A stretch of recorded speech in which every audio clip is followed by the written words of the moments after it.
Through the history of space exploration so far, we've debated where the Earth's atmosphere ends and space begins. And your surprise for the day is that according to newly unearthed observations, our atmosphere is way bigger than we ever thought. Like, it goes past the moon.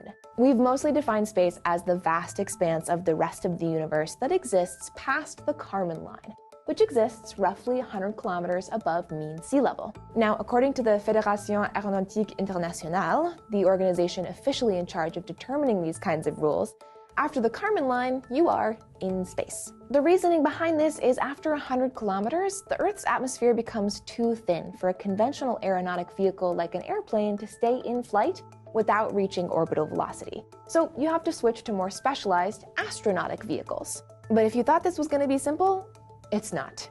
Even though the FAI's Kármán line designation is commonly recognized, there's actually no official international consensus over where space technically begins. Some astrophysicists say it should actually be 80 kilometers above the mean sea level because of the way the orbital momentum acts on satellite objects. NASA and the US Air Force also define space as starting about 80 kilometers above the Earth's surface, and those who cross that line officially become astronauts. Okay, so the definition of space is up in the air, but what even is the atmosphere? Yes, it's the bubble of gases that shield and insulate the Earth from the aggressive radiation of the sun and the cold, dark depths of space. But like most complex things, it's got layers. The troposphere, with all our fun weather and necessary gases for breathing and surviving. The stratosphere, where commercial airlines fly when possible because there's usually less turbulence. The mesosphere, where most meteors burn up and the highest layer at which clouds can form. And then comes the thermosphere, which is where that tricky Kármán line lives. And this is where astronauts begin to experience weightlessness and is where the ISS orbits. That means that technically our most commonly defined line of where space begins is still in Earth's atmosphere. And then finally, there's the exosphere, that final layer between us and outer space, made up of super spaced out hydrogen and helium atoms, slowly dissipating out to nothing, up to 200,000 kilometers away from Earth's surface. Or so we thought. We actually haven't previously really known where the exosphere ends and outer space begins.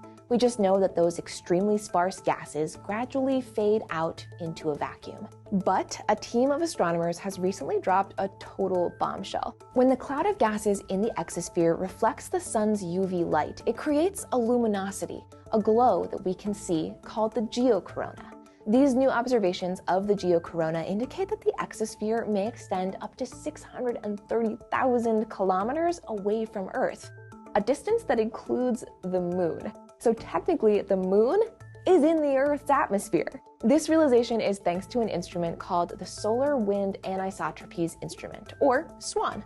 SWAN was able to measure and analyze the full extent of the geocorona, making us think about our atmosphere in a whole new way. See, sunlight interacts with the hydrogen atoms of the exosphere at a wavelength called Lyman alpha radiation, which is something astrophysicists can measure when looking at cosmological structures in deep space. Observing Lyman alpha radiation can tell us about the distribution of matter in space and help us think about how the universe expanded. It's also a wavelength that's absorbed by the inner layers of our atmosphere, so we can't observe it from Earth.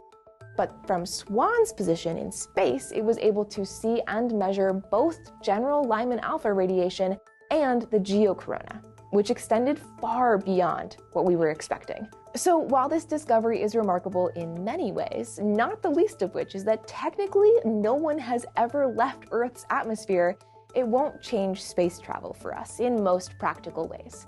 It's far more important for informing the future of our observations of space. The new results also show that sunlight compresses the hydrogen atoms of the exosphere, producing pockets of denser geocorona with corresponding Lyman alpha radiation, depending on the sun's position.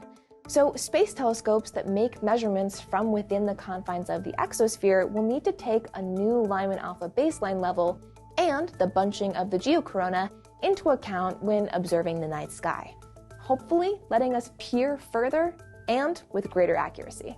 One last amazing thing about this piece of information is that this isn't even new research. These observations were made by SWAN in the late 90s and were only just dug out of the archives for further analysis.